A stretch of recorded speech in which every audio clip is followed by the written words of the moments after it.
Welcome to the Human Capital Innovations Podcast. We're your source for personal, professional, and organizational growth and development, where we share original research, explore industry trends, and interview executives and thought leaders from across the globe. We hope you join us often for practitioner-oriented content around all things related to leadership, HR, talent management, organizational development, and change management. Maximize your personal and organizational potential with Human Capital Innovations Podcast.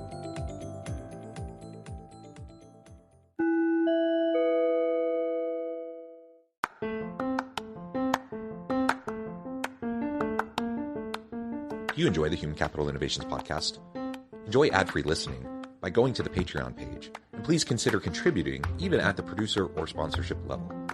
And please leave a review. Thank you for your support.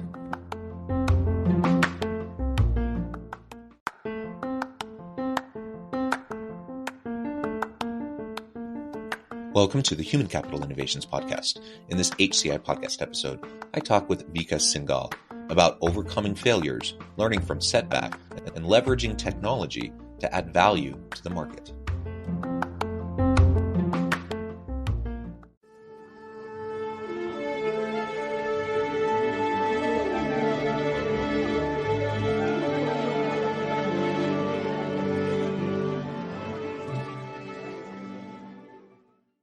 Vikas Singal, welcome to the Human Capital Innovations Podcast. Hey, John. Thanks. Thank you for having me here. It's my pleasure. It's great to be on your show. It is great to be with you. Where are you joining us from today? I am from India. Wonderful. So it's much later in the day for you, morning for me here south of Salt Lake City in Utah in the U.S. Yeah, it's 9 p.m. here in India. Yeah, wonderful. Well, again, thank you. And today we're going to be talking about your company and your professional journey around involvement with SEO and becoming an SEO expert. And I'm really interested in learning more about your just career journey, as well as the challenges you faced, how you've worked to overcome those throughout your career up to this point. As we get started, I wanted to share Vikas's bio with everybody. Vikas Singal is an experienced professional SEO consultant and founder of Brownell.com and Samblogs.com. He has been bringing growth, ingenuity, and experience into the SEO world over the last 11 plus years. He's well known for helping various eminent brands and startups working in competitive SEO industries in different niche and languages all over the world. He's formulated a deep SEO knowledge in the past 11 plus years and has also achieved vast experience in fighting challenges that have been used to help his clients. Again, a pleasure to be with you. Anything else you would like to share with me or my audience by way of your background or personal context before we dive on in further? Yeah, sure. As you told the people, I'm the owner of Samblogs.com. We started this agency in 2013. You can get in touch with us on Samblogs.com. My personal Twitter handle is the Vikas Singal. So that's the basic thing about our agency. Wonderful. And tell us a little bit more. This is a people management, organizational leadership podcast. And so people tuning in to know how to best lead their teams, how to help their people progress in their careers. We have a lot of people in the tech industry trying to figure out how to better, attract and retain good tech talent. I think there's some good overlap between your experience and what you're trying to accomplish and how you're trying to help organizations with what many of my audience are trying to grapple with themselves. So why don't you tell us just a little bit about that journey over the last, 11 plus years? What has been that SEO journey for you? Why did you get into that space? And what have been some of the biggest challenges that you've had to face that you've worked to overcome during that time? Yeah, of course. I'll start from the beginning. As you know, I come from a small town here in India. After cracking my competitive exams, I managed to come out of my cocoon and move to Jaipur city for my graduation. I got in mechanical engineering stream. So in 2006, I got my first job in ITC Limited, Bangalore. So it was a food company. So basically, I was a mechanical engineer, shifted to a food company, started working on there. They gave me personal car, personal driver, and lots of other perks as well.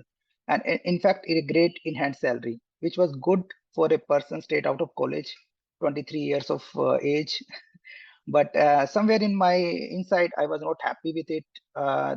I wanted something else from life. I wanted to do something else. So in 2008, I resigned, and along with my friends in Mumbai, we started a marketing company. But it didn't work. It didn't work, and it collapsed in 2010. So in 2 years, I had left my job. I had one company which didn't work out. On the same time, I was getting married, so things were bad.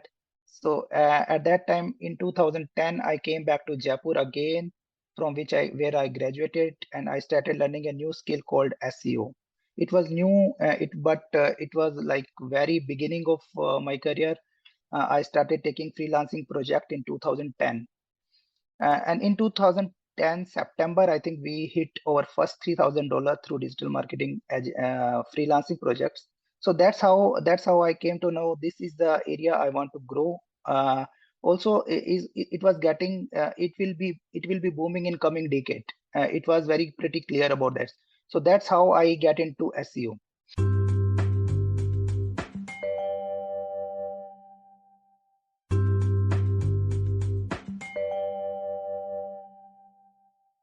Yeah, excellent. Thank you for that brief overview. I think that's super helpful just to understand the context. What do you see?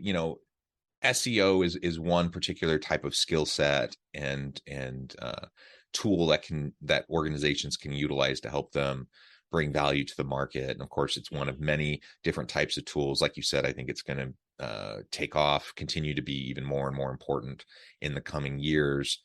So I think that's wonderful.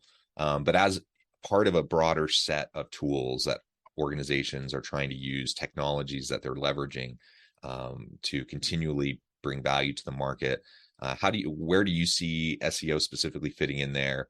And in the broader context, where do you see technology taking us in the world of work, say over the next 5 to 10 years? Things are changing fast. If you talk about the technology point of view, things are changing a lot. If you know, AI is taking over everywhere. Everywhere you go, AI is there. Even it is SEO, there is AI content. Even if you go to the restaurant, there are robots. There are AI algorithms. So technology is changing. Everybody is changing. And if you talk about the SEO, it will keep on changing as well. Actually, if you heard the term, change is the only constant. So SEO will also change, but at the same time, as a marketing funnel, you need something which is which can give you a good ROI. If you compare it to Facebook ads, Google ads, these are all the ads technique where you can put money and money will come back. But SEO is a long-term perspective in that term, and it's the if you keep a set budget outside for your organization for SEO, or keep investing on that, and you can get a huge ROI. And that ROI, if can make you a brand, and once you are a brand, you people are searching through it, you can get more money, and you can invest that money in other area of technology, so that you can use SEO, leverage SEO benefits to invest the same money you get from SEO in more technology, and you can grow as an organization. Yeah, and I think that ROI kind of argument is a really, really important one. And as you mentioned, disruptive technology, that's the name of the game, right? That's the current environment. I don't see that changing anytime soon. In fact, I think I see it accelerating. And SEO, that was something maybe it was around 10 years ago, but it's not something I was aware of 10, 15 years ago. And it's certainly something that everyone talks about now, making sure that you're maximizing that. And I get emails constantly from people wanting to help me with my SEO, and I'm like, yeah, I probably need to do better with that. And so it's super important. So I think that that is a really great perspective. And just zooming out a little bit and just thinking more generally about the technological trends, I think is super, super important. As we as organizational leaders are trying to figure out how do we redesign our work to leverage the existing and emerging technologies so that our teams can thrive and really drive innovation and value to the market, that fundamentally, I think, requires us to adopt this and many other types of technologies that are going to assist, where there's going to be that higher level of ROI and not just short-term ROI, but long-term benefit for the organization that's going to help us succeed. Well, good. So as we move on, let's talk a little bit more as you're starting your companies. You mentioned a little bit in your overview, kind of your background, that you had a company that you started that failed. That's a pretty common story, right? Most entrepreneurs have those experiences. But maybe elaborate a little bit more on your path towards overcoming those setbacks. And I'm sure that you learned lessons, but that also you've experienced many challenges and even failures and setbacks in your current company, because that's just part of the game. So how do you approach those when those happen, so that you can turn them into and leverage them as learning opportunities, developmental opportunities, rather than succumbing to the frustration and, being overwhelmed by it?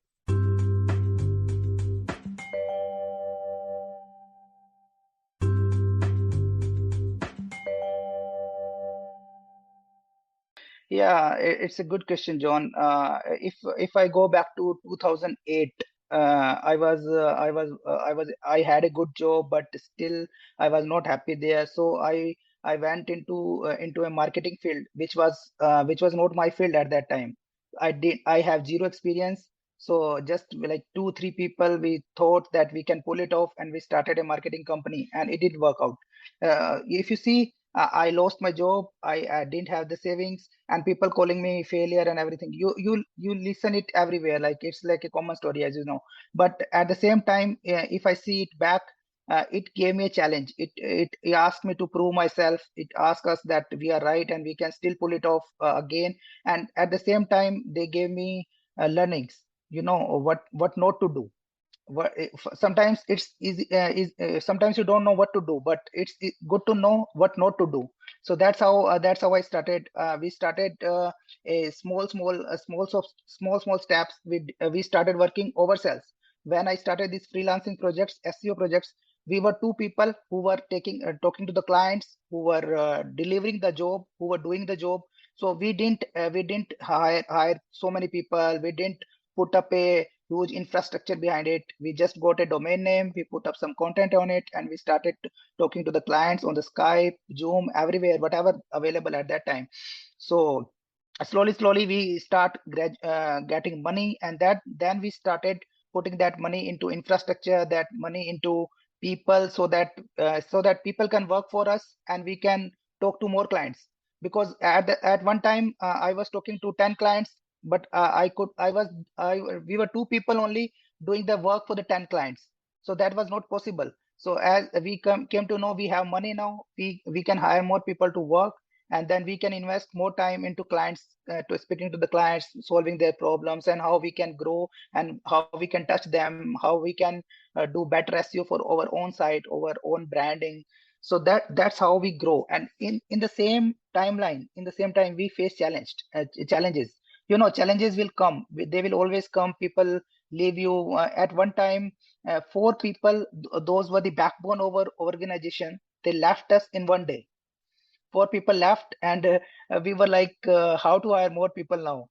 We had so many projects which were in pipeline. We were so many works to do. Then again, we have to come into the office. We have to start doing work. We have to hire people on priority basis, on higher salaries. But the one thing I understand is it's about mindset. If you are money conscious, if you are success conscious, you can pull it off. You see the brighter side of it, because if you once you get over those failures, you have different kind of confidence. Like if today we are in a shape, even if 10 people resign at one time, we won't mind it. We can pull it off because we have done it in 2010, 12. We have done it. So that's how we see things. Once something happens to us, we go through it, then we see it easy. If it happens again, we can pull it off. So it's more about mindset, and how success conscious, being about success conscious. And second, I will say how you manage your team.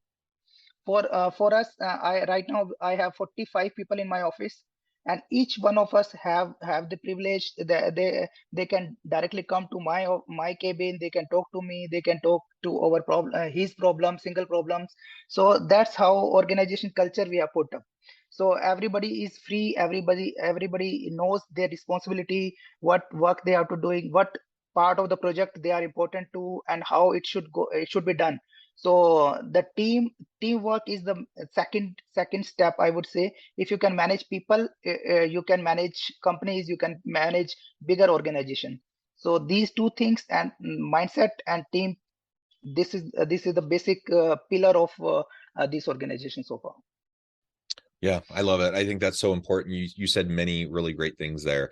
And I think if we have a growth mindset, if we have an abundance mindset, if we have a culture and an environment of continual learning and development, then we see challenges and setbacks as not negative things. I mean, certainly everyone gets frustrated when things don't work out the way we want them to. But when those happen, we learn from them. We take that as an opportunity to further develop and to grow. And we learn and we do things differently the next time. We iterate, and it's part of it, a broader experimentation kind of a process. And I just really, really like that. And I like how you've pivoted throughout your career. I like how you have adopted that kind of lifelong learning model, and that you've leaned into the challenges that you face. Well, Vikas, it has been a real pleasure. I know at the time it has flown by. We've only scratched the surface, but this has been a fun conversation. Before we wrap up for today, I wanted to give you a chance to share with my audience how they can connect with you, find out more about your work, your team, and then give us the final word on the topic for today. Yeah, for everyone out there, I will say, don't let your dreams down. Work for your dreams, and if you dream it, you can do it. And for the people wanted to connect to me, they can reach out to me at my verified Twitter handle. It is @the Vikas Singal.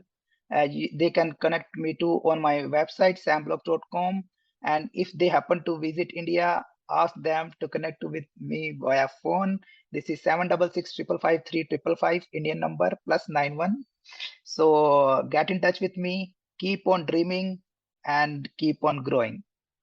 Well said. Thank you so much. It's just been a pleasure. I encourage my audience to reach out, get connected, find out more about what Vikas and his team can do for you. And as always, I hope everyone can stay healthy and safe, that you can find meaning and purpose at work each and every day. And I hope you all have a great week. Do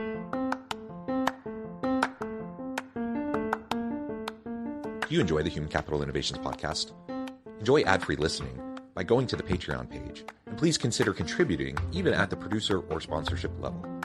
And please leave a review. Thank you for your support.